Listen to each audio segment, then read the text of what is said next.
History loves clean stories.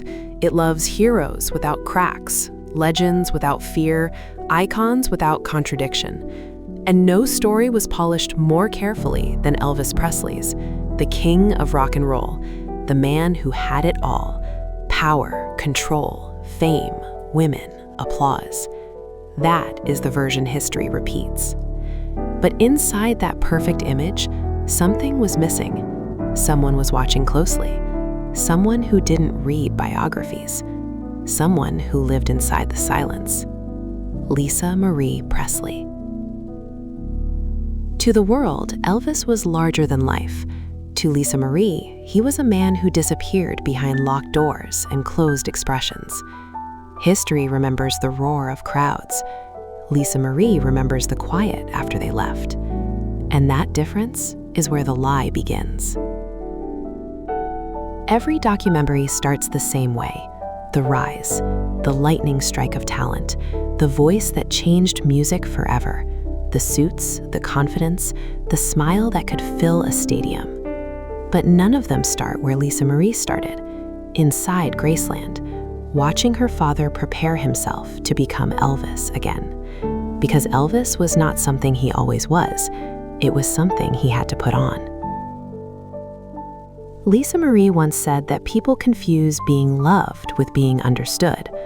Her father was loved by millions, but understood by almost no one, not even history. The myth says Elvis controlled everything: his career, his image, his destiny. But inside the house, Lisa Marie saw something else. She saw a man constantly surrounded, yet deeply alone. A man who gave orders on stage, but questioned himself in private. A man who looked unstoppable in photographs, but fragile in moments no camera ever captured. History shows Elvis as a king. Lisa Marie saw the cost of the crown. As a child, she didn't have the words for it. She only had the feeling that something didn't match. The world treated her father like a god, but gods don't look afraid when the room goes quiet. Gods don't need reassurance. Gods don't retreat into isolation after applause fades. Elvis did. What history calls mystery, Lisa Marie calls protection. The protection of an image too valuable to crack, too profitable to humanize. Every legend needs a mask. Elvis's mask was perfection. The lie wasn't just told to the public, it was told to Elvis himself. Over time, he was expected to live up to a version of himself that never truly existed. And the more the myth grew, the less room there was for the man. Lisa Marie noticed how people spoke about her father, in past tense, even while he was alive, as if he had already become a story instead of a person. Interviews, headlines, fan letters, none of them asked how he felt. They only asked how he performed. History remembers Elvis as confident. Lisa Marie remembers moments of hesitation. History remembers strength. She remembers exhaustion. History remembers dominance. She remembers dependence. There were two Elvises. One belonged to the world. One belonged to a little girl watching him disappear, piece by piece. And history chose the easier one to remember. When people talk about Elvis's control, they point to his success. But success can be a prison when you are no longer allowed to fail. Lisa Marie watched as her father became trapped inside expectations that had nothing to do with who he really was. Every appearance had rules. Every word had consequences. Every weakness had to be hidden. That wasn't power. That was pressure. The lie history tells isn't loud. It's subtle. It doesn't say Elvis was fake. It says Elvis was complete, finished, whole. It leaves no space for confusion, fear, or doubt. And that's exactly what Lisa Marie couldn't accept, because she saw the cracks before anyone else did. She saw how the house felt different at night, how conversations stopped when certain topics came up, how the mood shifted depending on who entered the room. These weren't the details of a legend. These were the details of a man under constant surveillance, not by enemies, but by expectations. The myth needed Elvis to be invincible. Reality needed him to be human. History chose myth. As Lisa Marie grew older, the distance between these two versions grew wider. What the world celebrated, she questioned. What the media praised, she examined. And slowly, quietly, she realized something dangerous. The story everyone loved wasn't just incomplete. It was wrong. Not maliciously wrong, comfortably wrong. The kind of wrong that protects industries, careers, memories. The kind of wrong that feels easier to repeat than to confront. History didn't misunderstand Elvis. It edited him. And edits always remove the parts that make people uncomfortable. Lisa Marie understood that telling the truth wouldn't make people happy. It would make them defensive. Because correcting a legend feels like betrayal, especially when the legend means more to strangers than the truth does to family. This is why her voice matters, not because she was his daughter, but because she was there when the mask came off. And this is where the story really begins. Because once you see the lie, you can't unsee it. And Lisa Marie saw it long before history was ready to hear it. Silence didn't happen by accident. It was built carefully, layer by layer, around Elvis Presley. By the time Lisa Marie was old enough to understand what was happening, the rules were already in place. Some things could be said, most things could not.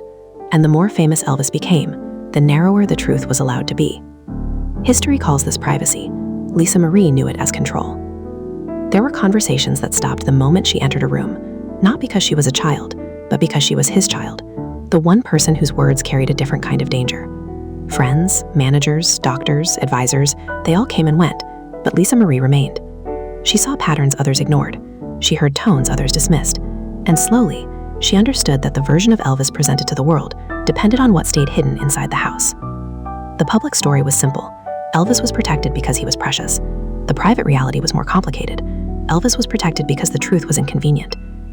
Lisa Marie learned early that honesty had a price. When she asked questions, answers came carefully edited. When she expressed concern, it was reframed as misunderstanding. When she noticed changes in her father, she was reassured without being informed. Reassurance replaced explanation, and explanation, over time, disappeared entirely. What history never mentions is how many people depended on Elvis remaining a symbol instead of a man. Careers, contracts, legacies, all tied to the preservation of a flawless image. And flawless images cannot speak freely. Lisa Marie wasn't asked to lie. She was simply expected not to speak. This is how silence works. It doesn't announce itself. It becomes normal. It becomes loyalty. It becomes love. And breaking it starts to feel like betrayal. Every official narrative about Elvis claims openness. Interviews, documentaries, authorized biographies. But Lisa Marie noticed something strange. The same stories were told again and again. The same angles repeated. The same moments highlighted. And the same uncomfortable questions avoided. That wasn't coincidence. That was design. Certain truths didn't fit the brand. Certain details complicated the legacy, and complexity was the enemy of profit. The world wanted Elvis frozen in time, strong, controlled, eternal, not vulnerable, not conflicted, not uncertain. Lisa Marie lived with the version that history erased. She noticed how carefully words were chosen around him, how medical issues were softened, how emotional struggles were minimized, how concern was rebranded as intensity. The more something mattered, the less it was discussed, and the silence grew heavier with every year. What made it worse was that Elvis himself began to participate in it, not because he wanted to deceive, but because he understood the cost of honesty. He had seen what happened when the illusion cracked: judgment, panic, fear. The machine around him didn't know how to respond to truth. It only knew how to protect the image. So Elvis learned to protect it too. Lisa Marie watched her father become careful with his own words, watched him explain less, watched him withdraw, watched him choose isolation over exposure. History calls this eccentricity. She recognized it as survival. The things she wasn't allowed to say weren't scandals. They were truths that threatened stability, that threatened the story everyone depended on, that threatened the comfort of believing in a perfect legend. And legends cannot be questioned without consequences. There was pressure, even if it was never spoken out loud. Pressure to maintain respect, pressure to honor the legacy, pressure to understand what was at stake. Every reminder came wrapped in concern, every warning disguised as protection, and every silence justified as necessary. Lisa Marie felt the weight of that expectation, not as a public figure, but as a daughter. The conflict wasn't about exposing Elvis. It was about whether the truth even belonged to her anymore. History made decisions on her behalf. It decided which memories mattered, which experiences counted, which emotions were acceptable, and which ones were too disruptive to include. The official story left no room for contradiction, and Lisa Marie was full of it. She knew that correcting history would not be welcomed. It would be resisted, because people don't want to hear that their heroes were fragile. They don't want to know that greatness came at a cost. They don't want to accept that admiration can coexist with damage. Silence keeps admiration clean. There were moments Lisa Marie wanted to speak, to clarify, to correct, to say that's not how it was. But every time the consequences were clear, she would be accused of bitterness, of exaggeration, of disrespect, of rewriting a story she had no right to touch. But it was already rewritten, just not by her. The cruelest part of silence is that it slowly convinces you that your truth is less valid than the public's version. Lisa Marie struggled with that, not because she doubted what she saw, but because the world was louder than memory, louder than experience, louder than love. And history always sides with the loudest voice. As time passed, the gap between what Lisa Marie knew and what the world believed became unbearable. Every tribute felt incomplete. Every praise felt inaccurate. Every retelling felt like erasure. The man she knew was fading behind a myth she didn't recognize. Still, she stayed quiet, not because she agreed with the lie, but because she understood its power. There is a moment when silence stops being protection and starts becoming damage. Lisa Marie felt that shift. She felt it in the way people spoke about her father with certainty, as if they had known him better than she did. She felt it when questions were asked that assumed answers she knew were false. She felt it when history solidified into something unchangeable. And she realized something terrifying. If she didn't speak, the lie would become permanent. But speaking wouldn't just challenge history. It would challenge everyone who helped build it. And that is when everything began to change. Because there was one night, one moment, one experience that stripped away any remaining doubt.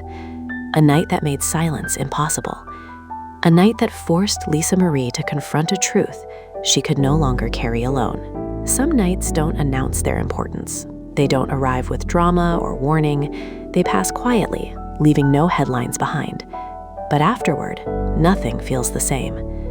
Lisa Marie didn't know it at the time, but this was one of those nights.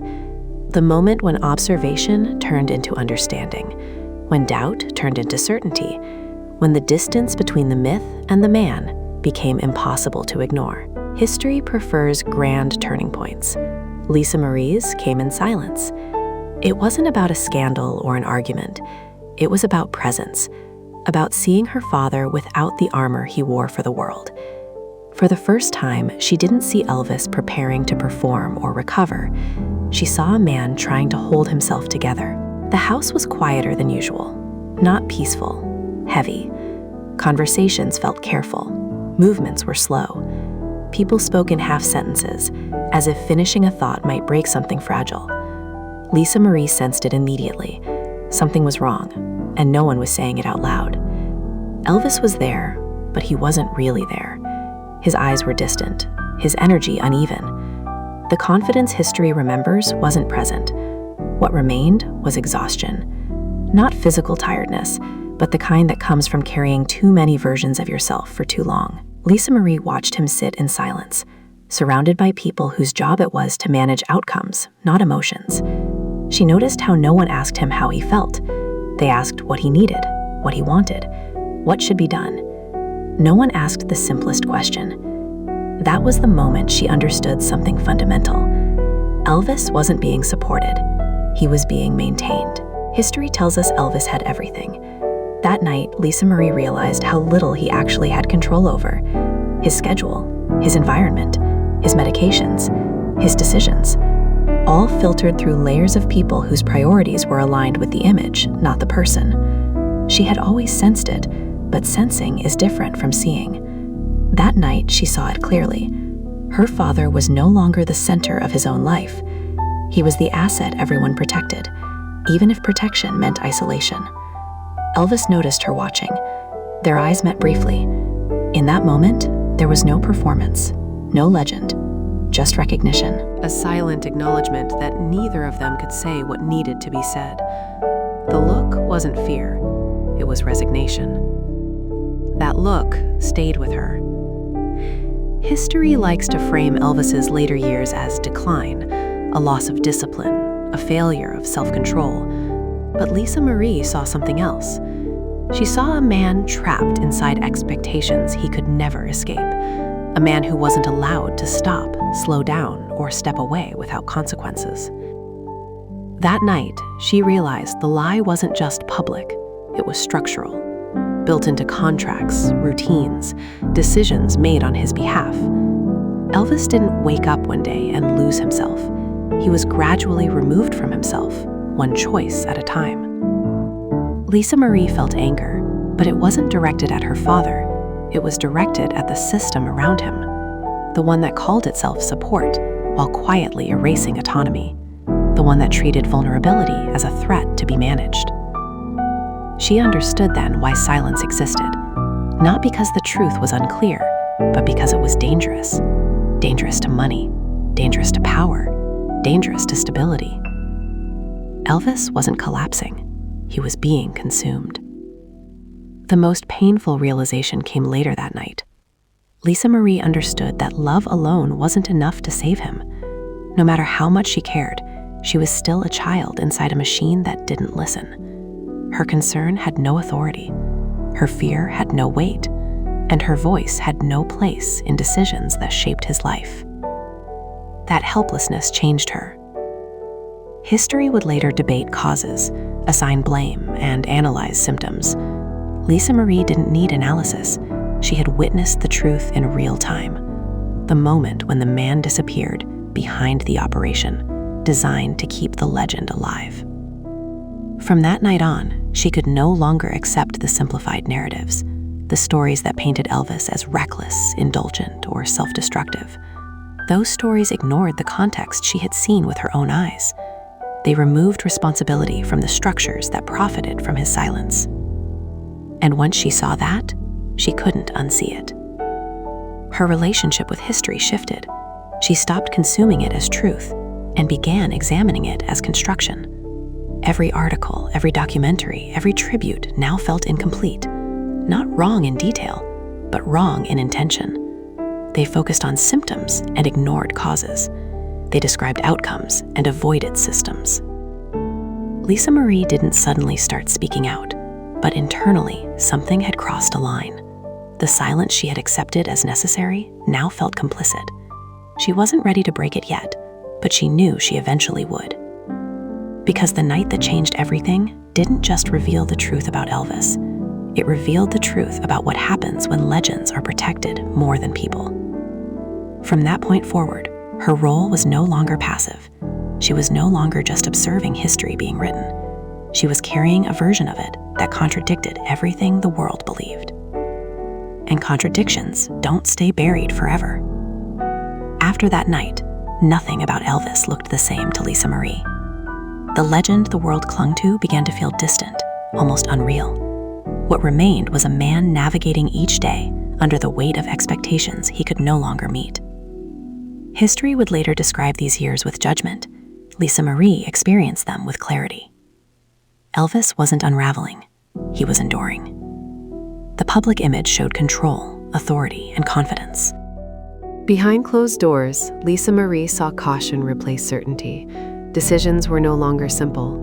Everything required approval, coordination, reassurance. Elvis wasn't leading his life, he was responding to it. History calls this dependence. She recognized it as erosion. The myth insists that Elvis lived without limits. The reality was that limits surrounded him constantly. Where he could go, who he could see, what he could say. Even when rest was necessary, it was negotiated. Even when concern was real, it was filtered. The freedom people envied was largely performative. Lisa Marie noticed how her father's world shrank as his fame grew. Privacy became isolation, protection became restriction, support became surveillance. And the more his humanity showed, the more aggressively it was managed. History likes to personalize decline. It blames character, weakness, poor choices. Lisa Marie saw a man reacting to pressure few people could survive.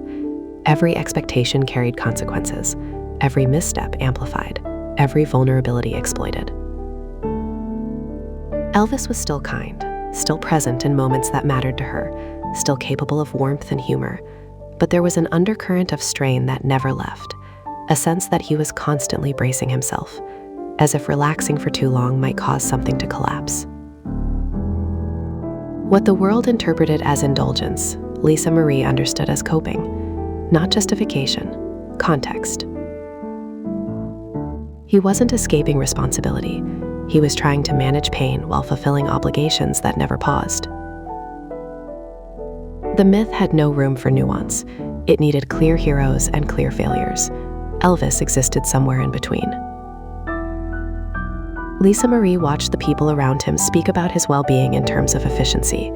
What kept him functioning? What kept him presentable? What kept the schedule intact? Rarely what restored him, rarely what healed him. The goal wasn't recovery, it was continuity. That distinction matters. Because continuity prioritizes output over survival. The more she observed, the clearer it became. Elvis's struggles weren't invisible. They were tolerated as long as they didn't disrupt the performance. When they did, the response wasn't reflection, it was adjustment, a recalibration designed to maintain appearances. History later framed these years as tragic inevitability. Lisa Marie rejected that framing. Nothing about what she witnessed felt inevitable. It felt preventable. It felt managed in the wrong direction. She also began to see how deeply alone her father was in critical moments, surrounded by people, yet emotionally isolated. Advice came easily, understanding did not. Everyone had a role, very few had access to him as a person. The myth made Elvis untouchable. Reality made him unreachable. Lisa Marie's conflict deepened. Loving her father meant seeing him clearly, but seeing him clearly meant disagreeing with the story the world insisted on telling, and disagreeing with that story carried a cost: social, professional, emotional. History doesn't like dissent from inside the family. It prefers unity. It prefers silence disguised as respect. Lisa Marie was expected to protect the image, not complicate it. But complicating it felt necessary. She wasn't trying to dismantle Elvis's legacy. She was trying to rescue his humanity from it, to remind the world that greatness doesn't erase vulnerability, that success doesn't cancel suffering, that being adored doesn't mean being okay. The more history simplified Elvis, the more Lisa Marie resisted, quietly at first, internally, by refusing to accept narratives that blamed him alone for outcomes shaped by entire systems. This wasn't rebellion, it was correction. She understood that once Elvis was reduced to a cautionary tale, responsibility would be misplaced, the machine would remain intact, the structures would be preserved, and future legends would suffer the same fate under different names. Elvis wasn't unique in his vulnerability. He was unique in his visibility. Lisa Marie saw how the myth protected everyone except the man at its center, how it allowed people to mourn without questioning their role, how it turned complexity into convenience. By this point, silence no longer felt neutral. It felt active, participating in a story that erased context, that assigned blame without accountability, that honored the result while ignoring the process. Still, she didn't speak publicly, not yet, because there was one more layer to the lie, one more reason history chose comfort over accuracy, and understanding that reason would explain everything. History doesn't lie by accident. It lies by preference. When the truth threatens too many interests at once, it doesn't disappear. It gets reshaped, smoothed, reframed. And in Elvis Presley's case, that reshaping was not subtle. It was necessary. Lisa Marie understood this before most people did. not because she studied history, but because she lived inside the consequences of its decisions. By the time Elvis became more valuable as a symbol than as a man, accuracy stopped being the priority. Stability took its place. Careers were built around him. Industries depended on him. Entire narratives were structured to protect the idea of Elvis rather than examine the reality of his life. And once that structure solidified, telling the truth became dangerous. The first reason history chose to get Elvis wrong was simple: money. The Elvis brand didn't just sell records, it sold certainty. A clear story audiences could consume without discomfort. A powerful rise, a dramatic fall, a neat tragedy. Complexity interferes with sales. Vulnerability creates questions. Questions slow consumption. Lisa Marie saw how the narrative was curated long before it reached the public. Which moments were emphasized, which were softened, which were erased entirely. It wasn't a conspiracy. It was a system doing what systems do, protecting themselves. Admitting that Elvis was overwhelmed, controlled, or restricted would require acknowledging who controlled him, and that trail led to people still alive, still influential, still protected. History avoids naming systems when it can blame individuals instead. So Elvis became the problem. The second reason was comfort. The public doesn't want to feel complicit. It wants heroes and villains, not complex ecosystems. Framing Elvis as self-destructive allows admiration without responsibility. It allows mourning without reflection. It allows people to say, he had everything, instead of asking why everything wasn't enough. Lisa Marie knew that if the truth came out fully, it would make people uncomfortable, not angry, defensive, because discomfort challenges identity, and the Elvis story had become part of cultural identity. Correcting it would feel like an attack. The third reason history chose the lie was control of meaning. Once a story is fixed, it becomes safe. It can be repeated without risk. But truth is unstable. It evolves, it invites debate, and debate threatens authority. Authorized biographies, approved documentaries, curated interviews, they all served the same function. They stabilized the narrative. They removed unpredictability. They ensured that Elvis would be remembered in a way that couldn't implicate anyone beyond himself. Lisa Marie recognized this pattern. Every time she heard the same phrases repeated, she knew they weren't accidental. They were rehearsed, not word for word, but intention for intention. The message remained consistent even as details changed. Elvis was brilliant. Elvis was troubled. Elvis made poor choices. End of story. But Lisa Marie knew that story ended too cleanly. It left no room for context, no room for pressure, no room for the reality of being managed from every angle, and most importantly, no room for accountability beyond the man who couldn't defend himself anymore. Another reason history chose to get Elvis wrong was fear, not of truth, but of precedent. If Elvis's story were corrected honestly, it would raise uncomfortable questions about other icons, about how many legends were sustained at the expense of the people behind them, about how many personal failures were actually institutional ones. History avoids patterns that implicate itself. Lisa Marie also understood that timing mattered. Speaking too early would have been dismissed as emotion. Speaking too late would be dismissed as revisionism. The window for truth was narrow, and it closed quickly as the narrative hardened. By the time she was ready, the lie had become tradition, and traditions are defended aggressively. Every attempt to complicate Elvis's story was met with resistance, not because it was inaccurate, but because it was disruptive. People didn't want to reevaluate what they already believed. They wanted confirmation, not correction. Lisa Marie wasn't asking for sympathy. She wasn't seeking to dismantle admiration. She was asking for honesty. And honesty in this case required acknowledging that Elvis was shaped and limited by forces larger than himself. History chose the simpler explanation. It always does. The cost of that choice was subtle but permanent. Elvis became an object lesson instead of a person. His struggles were reduced to warnings rather than understood as consequences. His life became a closed case rather than an open question. And in that process, the most important truth was lost. Elvis didn't fail because he was weak. He suffered because he was human in a system that required him to be more than human at all times. A system that punished vulnerability while profiting from authenticity. A system that demanded everything and gave protection instead of care. Lisa Marie knew that correcting history wouldn't restore her father, but it could restore context. It could shift blame from character to structure, from individual to institution, from myth to mechanism. That was the correction history resisted. Because once you see how Elvis was shaped by his environment, you can't unsee how environments shape everyone else too. The lie stops being isolated. It becomes representative. History chose to get Elvis wrong, because getting it right would force too many people to reconsider too much. And that is why Lisa Marie's voice mattered, not because it was louder than history, but because it contradicted it. History remembers legends. Daughters remember the damage.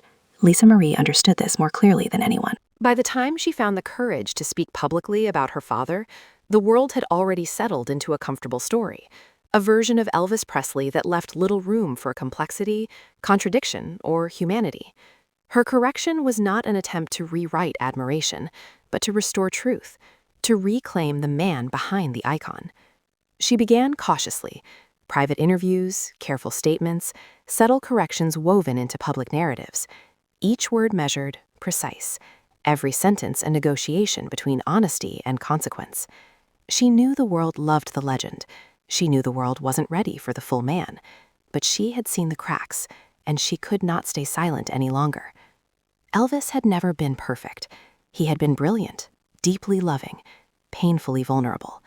But history demanded the clean story, the rise, the triumph, the fall, the lessons learned. History erased the nuances. Lisa Marie preserved them. And in doing so, she risked criticism, accusation, and misunderstanding. The same history that celebrated her father could easily question her motives. Her words carried weight not because of celebrity, but because they came from intimacy. She didn't speak hypothetically. She didn't rely on secondhand accounts. She had lived the reality. Every anecdote, every observation, every moment of concern had been witnessed firsthand. And what she revealed wasn't scandalous. It wasn't sensational. It was human. It was the truth that history had deliberately ignored. She described the isolation, the pressure to perform constantly, the careful management of image, the relentless demands of expectation.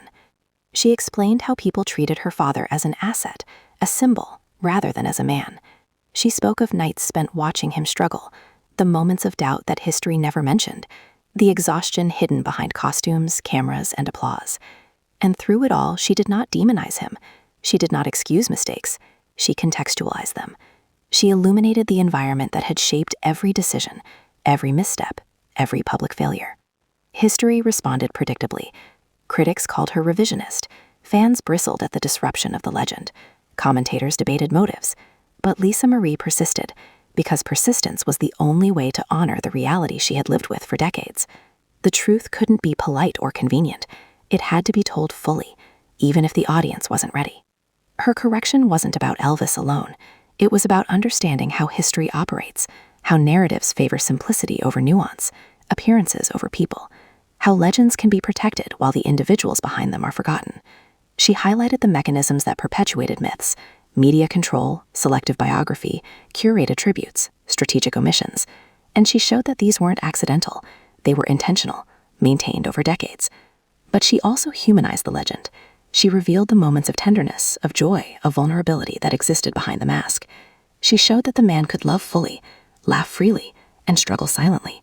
The contrast between the myth and the man was stark, but she never portrayed it as shameful. Instead, she framed it as the reality of genius constrained by the demands of fame. The correction came too late to change the public perception entirely. History had entrenched the narrative. People had memorized the sanitized legend. Crowds, media, and industries had long invested in the flawless story, but Lisa Marie's intervention mattered because it offered an alternative, a perspective grounded in lived truth rather than manufactured memory. It reminded the world that admiration need not exclude understanding, and that legacy need not erase humanity. Lisa Marie also made it clear that love and truth can coexist, even when they conflict. She did not speak to diminish her father's accomplishments, nor to tarnish his name. She spoke to reconcile admiration with reality, to acknowledge the cost of genius, and to honor the person whose life had been shaped by forces far beyond his control. By reclaiming her father's narrative, she shifted the conversation. She reframed what it meant to be Elvis Presley, not as an untouchable myth, but as a complex, flawed, deeply human man. And in doing so, she challenged everyone, fans, historians, journalists, to reconsider the stories they repeat, the simplifications they accept, and the voices they overlook. Her courage was quiet but unyielding. History may continue to repeat the sanitized version, but Lisa Marie ensured that a more complete truth existed. Her perspective offered insight into the man behind the crown, the struggles behind the spotlight, and the unseen pressures behind the legend. She demonstrated that being the child of a legend does not grant immunity from truth, nor does fame shield one from reality. In the end, Lisa Marie's correction is more than testimony. It is a lesson that truth matters even when inconvenient, that human complexity cannot be ignored, and that legacy is enriched, not diminished, by honesty.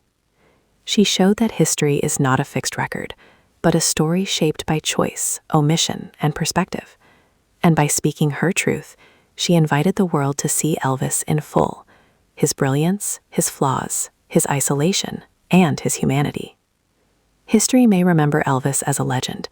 Lisa Marie ensures we also remember him as a man, a father, a human being, and someone whose life was far more intricate than the stories written about him. And perhaps, in the spaces where myths and reality collide, that is where the deepest understanding resides. By the time Lisa Marie spoke fully, the world had long memorized the sanitized legend of Elvis Presley. The clean rise, the glittering triumphs, the dramatic fall, all neatly packaged into stories easy to consume, easy to admire, and easy to forget.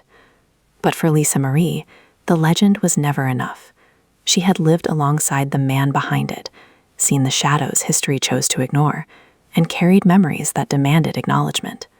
Speaking wasn't just catharsis, it was reclamation.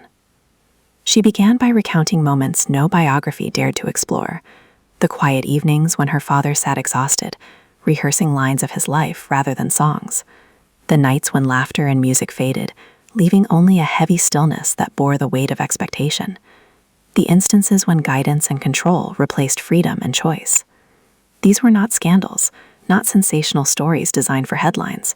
They were the truth of a man under the relentless gaze of fame, a man whose humanity had been systematically compressed to fit a global narrative. Lisa Marie revealed how the structures around her father ensured that he would be remembered as a legend, while the man himself became increasingly isolated. Managers, publicists, even family dynamics created layers of protection that, paradoxically, restricted him more than they supported him. Every gesture, every word, every public appearance had a calculated purpose. And yet, behind closed doors, the pressures of maintaining that perfection exacted a toll few could comprehend. She described his vulnerabilities, not to diminish his accomplishments, but to humanize them, to show that every triumph had a cost, every performance a hidden struggle, and every smile a shadow that history never included. The world reacted predictably. Some listeners were defensive, clinging to the myth that had comforted generations. Others were intrigued, finally seeing a perspective no book or documentary had dared present. But Lisa Marie persisted, knowing that truth is rarely popular in the short term. She understood that challenging long-held narratives requires courage, not only to speak, but also to endure resistance. Every interview, every statement, was a negotiation between accuracy and reception, honesty and expectation. Her correction reshaped the conversation about legacy itself. She framed Elvis not as a flawless icon, but as a human being navigating impossible pressures. She demonstrated that genius is not a shield against suffering, that fame magnifies vulnerability, and that admiration need not obscure understanding. By reframing her father's story in this way, she challenged audiences to recognize the complexity behind every public figure, to see beyond performance and into lived experience. Lisa Marie's intervention highlighted the consequences of silence. For decades, the unspoken rules that protected Elvis's image inadvertently erased the man himself. Speaking out, she revealed how curated narratives can mask responsibility and obscure truth. History prefers tidy arcs, but reality rarely conforms. Through her voice, the audience learned that fame can elevate yet isolate, that admiration can coexist with misunderstanding, and that the human cost of legend is often hidden in plain sight. She also emphasized that her purpose was not to rewrite admiration, but to reconcile it with reality. Fans were encouraged to continue loving the music, the charisma, the stage presence. But now they could also appreciate the man behind it all, the father, the human, the flawed yet extraordinary individual who bore immense pressure silently for most of his life. By introducing context and depth, she allowed the audience to engage with Elvis on a level history had denied them. In reclaiming her father's narrative, Lisa Marie challenged not only the public perception of Elvis, but also the broader systems that shape historical memory. She showed that stories are powerful, that omissions matter, and that the voices of those who live alongside legend are essential for understanding truth. She invited audiences to question how history is written, whose perspectives are included, and whose are neglected. Her words carried weight precisely because they came from lived experience. She did not speak hypothetically. She did not rely on conjecture. Every insight, every revelation, every correction came from witnessing, participating, and understanding. That authenticity transformed a story that could have been another footnote in celebrity myth into a profound exploration of humanity and legacy. By the conclusion of her revelations, one thing became clear. History may continue to celebrate Elvis as an untouchable icon, but Lisa Marie ensured that the man, the father, the human, the person behind the fame, would never be forgotten.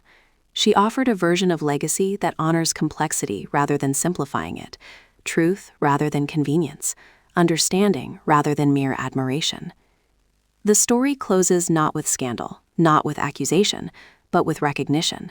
Recognition that greatness often comes with immense hidden costs. Recognition that public adoration and private reality can exist in tension.